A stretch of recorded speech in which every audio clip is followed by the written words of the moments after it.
जय श्री राम।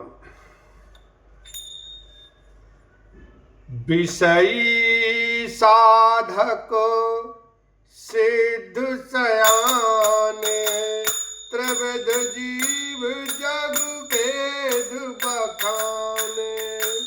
राम स्नेह तरस मन जासु, साधु सभा बड़ आदर तासु।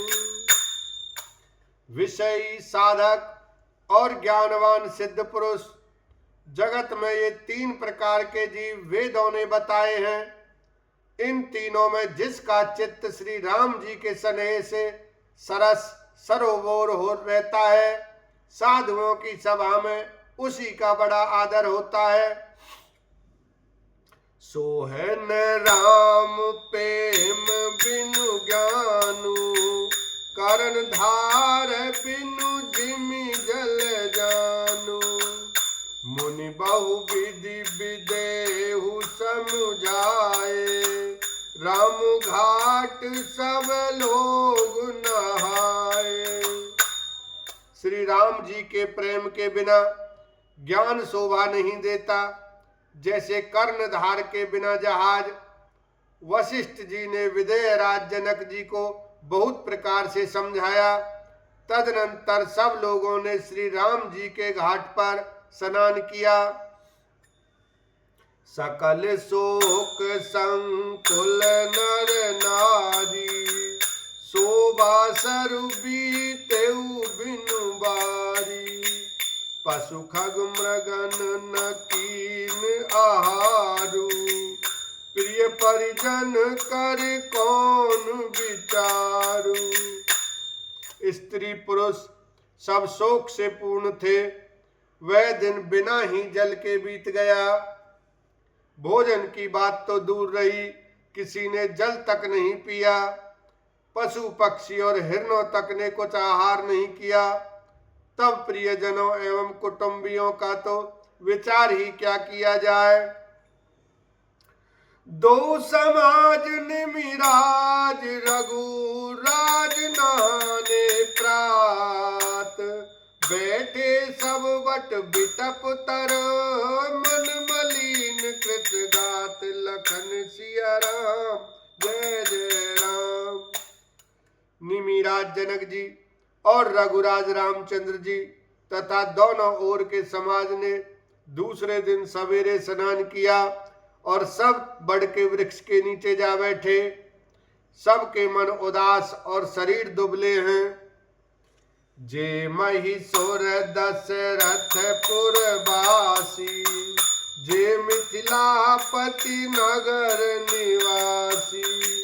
हंस बांस गुरु जनक पुरोधा, जिन जगमगु परमारथु शोधा।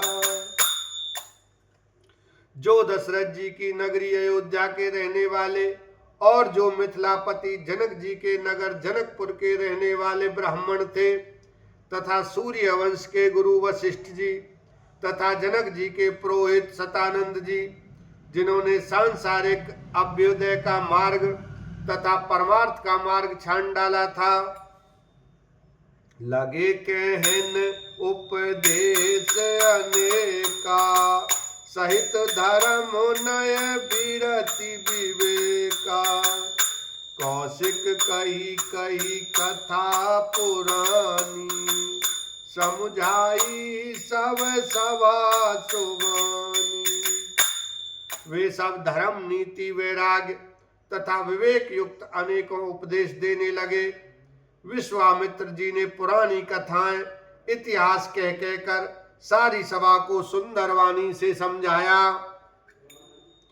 तब रघुनाथ कौशिक ही कहेऊ, नाथ काली जल बिनु सबु रहेऊ।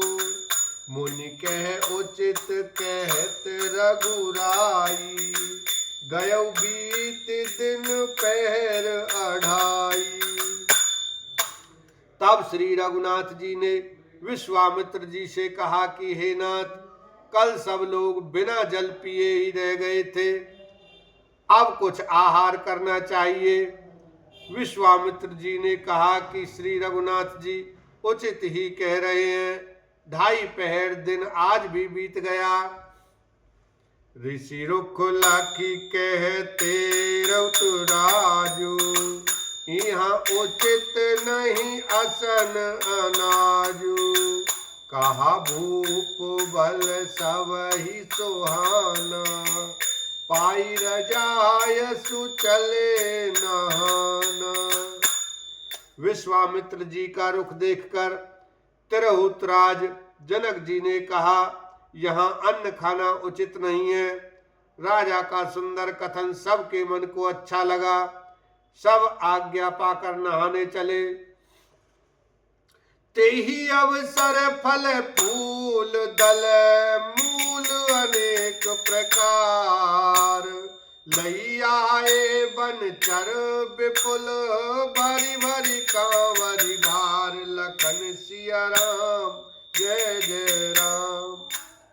उसी समय अनेकों प्रकार के बहुत से फल फूल पत्ते मूल आदि बहंगियों और बोझों में भर भर कर वनवासी कोल किरात लोग ले आए। कामद भेगिरि राम प्रसादा, अवलोकत अपहरत विषादा। सरसरिता वन भूमि विभागा, जन उमगत आनंद अनुरागा। श्री रामचंद्र जी की कृपा से सब पर्वत मन चाही वस्तु देने वाले हो गए। वे देखने मात्र से ही दुखों को सर्वथा हर लेते थे। वहां के तालाबों, नदियों, वन और पृथ्वी के सभी भागों में मानो आनंद और प्रेम उमड़ रहा है। बेली बिटप सब सफल सफूला, बोलत खग मृग अली अनुकूला। तेहि अवसर बन अधिक उठाऊ, त्रिविध समीर सुखद सब काहू। बेलें और वृक्ष सभी फल और फूलों से युक्त हो गए। पक्षी, पशु और भौरे अनुकूल बोलने लगे। उस अवसर पर वन में बहुत उत्साह आनंद था। सब किसी को सुख देने वाली शीतल मंद सुगंध हवा चल रही थी। जाई न बरनी मनोहर ताई, जन्म ही करती जनक पहुनाई। तब सब लोग नहाई नहाई, राम जनक मुनि आय सुपाई। देख देख तरु भर अनुरागे, जहते पुरजन उतरन लागे। दल फल मूल कांद विधि नाना, पावन सुंदर सुधा समान। वन की मनोहरता वर्णन नहीं की जा सकती। मानो पृथ्वी जनक जी की पहुनाई कर रही है। तब जनकपुरवासी सब लोग नहा नहा कर श्री रामचंद्र जी, जनक जी और मुनि जी की आज्ञा पाकर सुंदर वृक्षों को देख देख कर प्रेम में भरकर जहां तहां उतरने लगे। पवित्र, सुंदर और अमृत के समान स्वादिष्ट अनेकों प्रकार के पत्ते, फल, मूल और कंद। बोलो सियावर रामचंद्र की जय। उमापति महादेव की जय। बोलो सब संतन की जय।